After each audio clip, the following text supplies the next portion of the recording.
Podcastas.lt. Požiūrį gyvenimą keičiantis pokalbiai.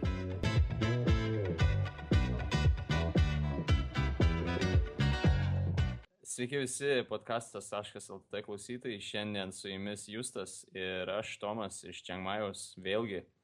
Ir šiandienos epizodas yra labai specialus, kadangi tai yra pats paskutinis Podcastas.lt epizodas.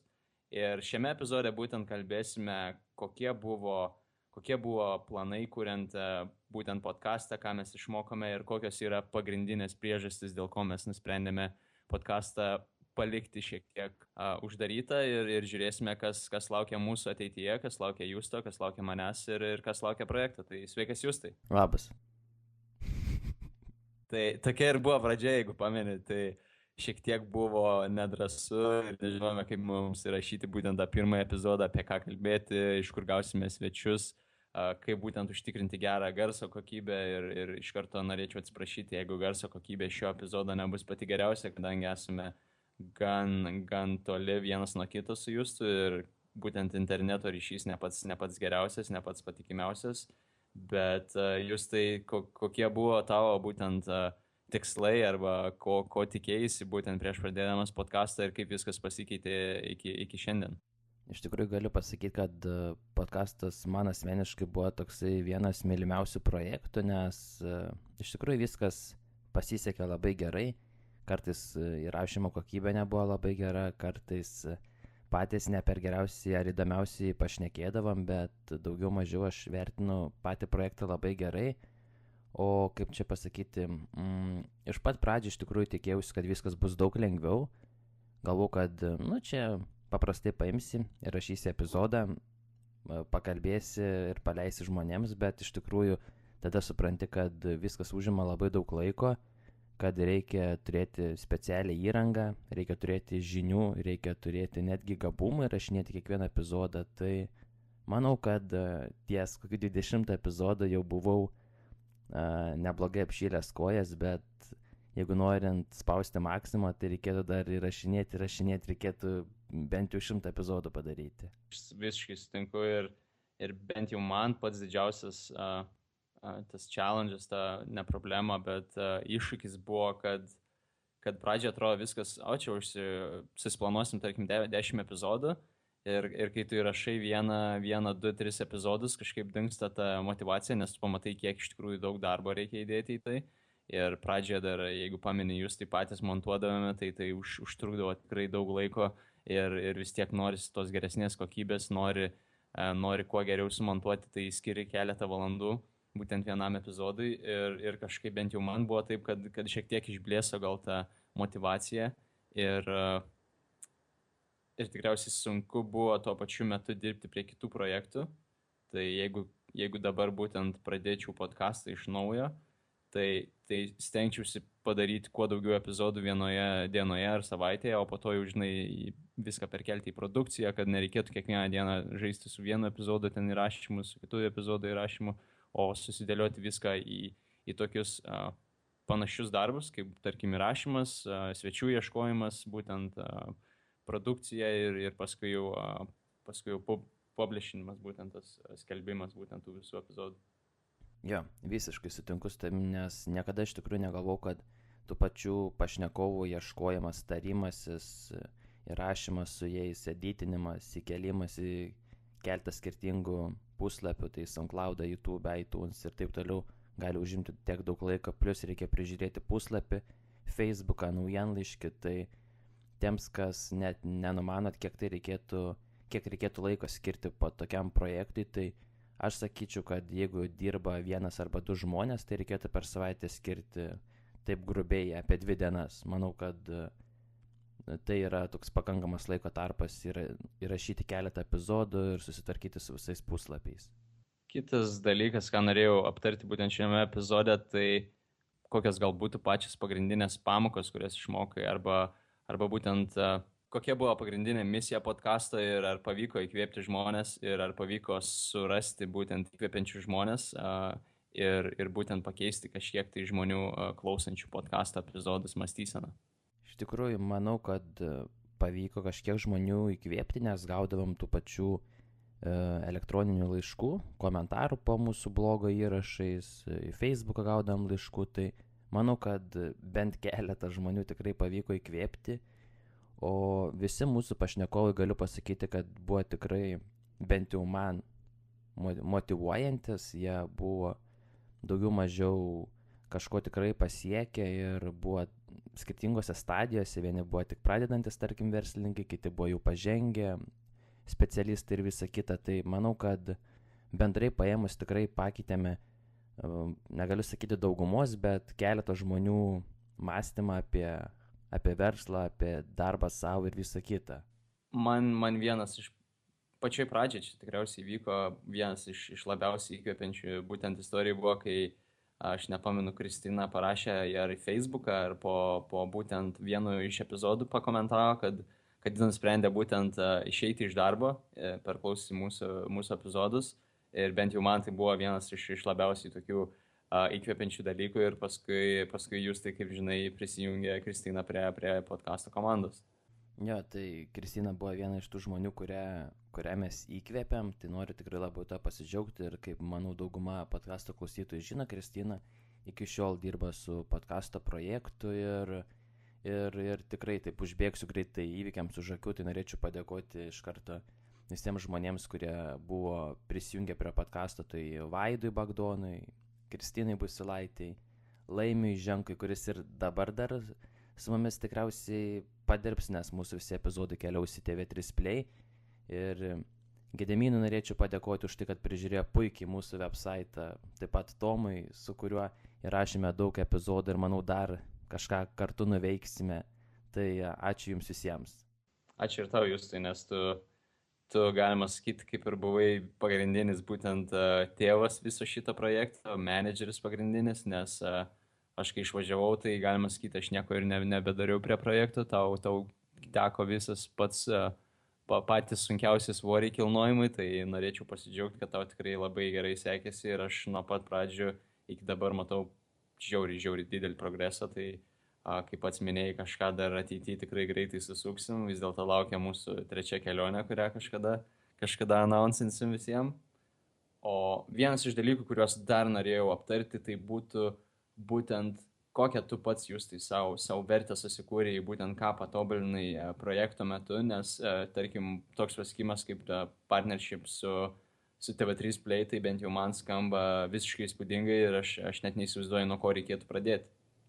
Iš tikrųjų galiu pasidžiaugti, kad TV3 Play patys parašė podcasto projektui ir pasiūlė įsidėti podcasto epizodus į savo platformą, tai aš negaliu sakyti, kad nudirbau kažkokį įspūdingą ar didelį darbą, tiesiog manau, kad kontentas daugiau mažiau buvo neblogas, sakykime taip, ir gal juos tai užkabina pabandyti bendradarbiauti.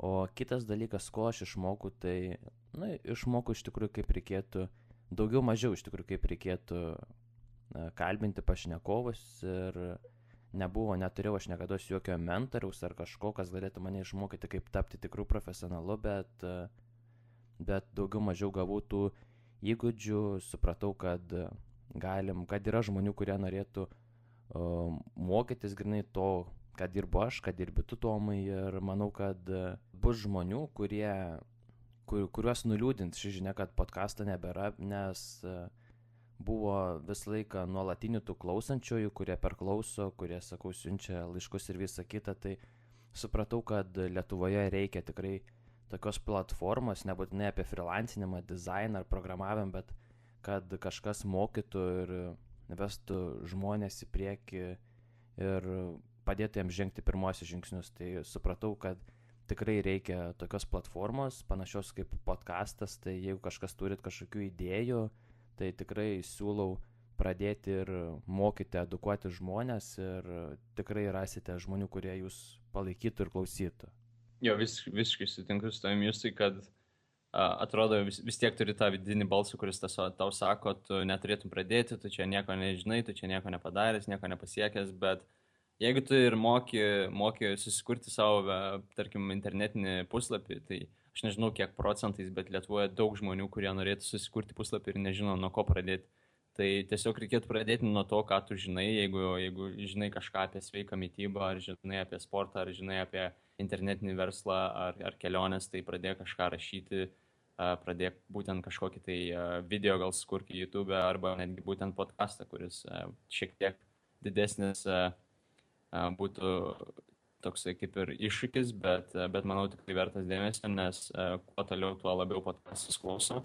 Ir kaip pats minėjai jūs, tai kad žmonės rašydavo ir komentuodavo, tai tikrai reiškia, kad jiems rūpi, nes jeigu niekam nerūpi joks epizodas, tai jie tikrai neskirtų savo asmeninio laiko rašyti kažkokią tai žinutę arba ilgiausius būtent laiškus, kokius mes gaudom.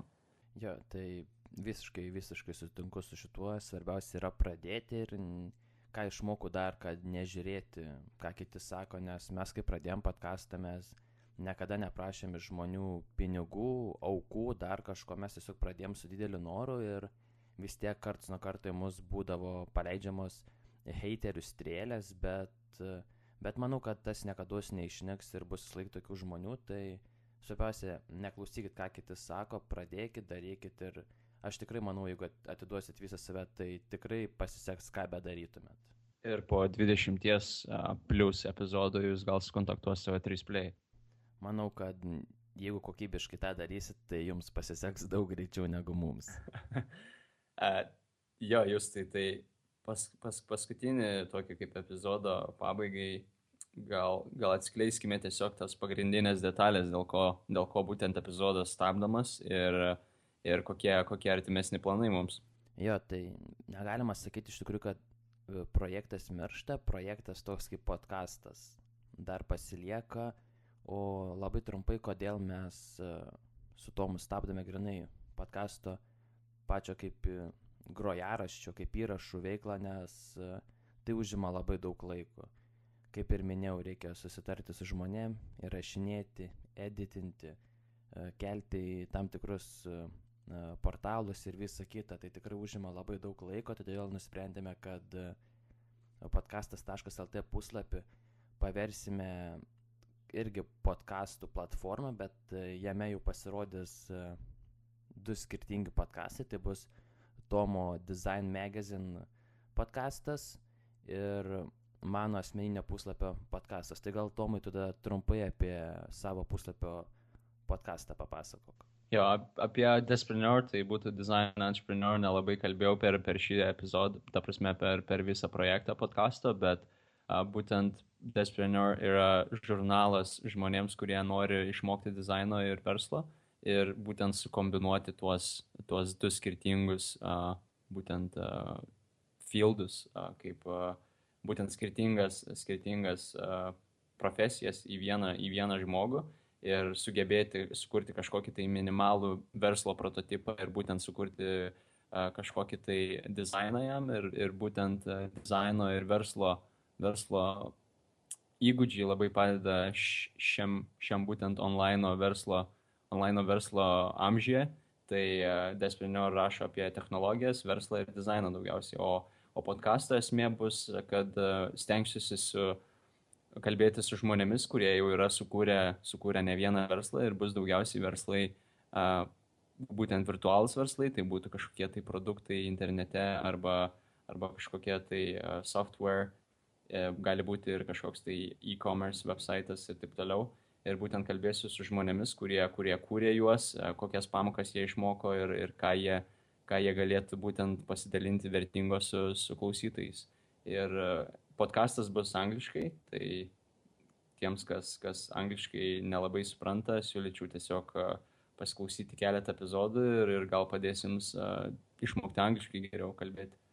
O kitas dalykas, tai dabar kuriu būtent Despreneur Academy ir kaip Justas minėjo, vienas iš tų dalykų, dėl ko stabdome podcasto veiklą, yra, kad labai daug laiko atima viskas. Ir mes galime sakyti, labai mažai skiriame laiko monetizacijai viso podcasto ir pradėjome visą projektą tiesiog just for fun. Norėjom pasižiūrėti, kaip mums seksis, kaip žmonės reaguos į epizodus, kaip mums seksis sukontaktuoti būtent svečius ir tiesiog labai daug laiko viskas užėmė ir kaip Justas ir minėjau, esame gana užimti su keletą kitų projektų, tai aš dirbu prie būtent Despreneur, dar tuo pačiu metu freelancinu, rašau kartais dizainu ir Justas yra labai užsiėmęs, tai tiesiog pagrindinė viena iš priežasčių būtų, kad laiko stoka ir monetizacijos neįgyvendinimas, gal taip reikėtų išsireikšti.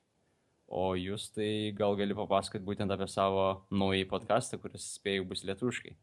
Jo, mano naujasis podcastas bus lietuviškai, tai bus 10 minučių epizodai ir grinai kalbėsiu tik tais apie freelancinimą. Bendrai apie freelancinimą bus patarimai programeriams, dizaineriams, blogeriams ir visiems kitiems, apie klientų paieškas, apie taip, kaip reikėtų išrašyti tas pačias sąskaitas, tokius įrankius patarčiau duoti ir visą kitą. Ir grinai dar kalbėsiu apie bloginimo sritį iš freelancerio pusės. Kaip ir Tomas minėjo, tai podcastą stabdome dėl to, kad nebėra laiko. Aš pats dabar pradedu vesti konferencijas ir seminarus, kas mane tikrai patį labai užkabina ir manau, kad tai dar vienas geras būdas edukuoti žmonės. Ir poros mėnesių bėgyje noriu pasileisti savo bloginimo mokymus čia Lietuvoje, tai viskam reikia labai daug laiko ir manau, kad geriausias variantas bus tai, kad dabar, sakykim taip, sustabdysim podcasto veiklą.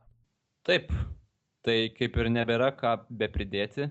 Dar kartą norėčiau visiems labai padėkoti už klausimą, už dalinimąsi, už komentarus, už kartais kandesnius komentarus ir būtent tos vadinamas heiterių strėlės, kurios tiesiog nuteikdavo toliau siekti savo tikslų ir tiesiog nepasiduoti, nes kartais galvoju, kad tu esi labai geras, bet tau kas nors iš šono ateina ir pasako, gal galėtum tu čia apie tai labiau pakalbėti arba pasistengti nedaryti to ar ano. Ir jūs tai labai tau dėkoju už tavo laiką, už tavo energiją ir tikriausiai vienas nebūčiau galėjęs tiek daug epizodų viską padaryti, būčiau tikriausiai metęs viską ir sustabdęs anksčiau, tai dėkoju tau ir dėkoju visai podcastas.lt komandai.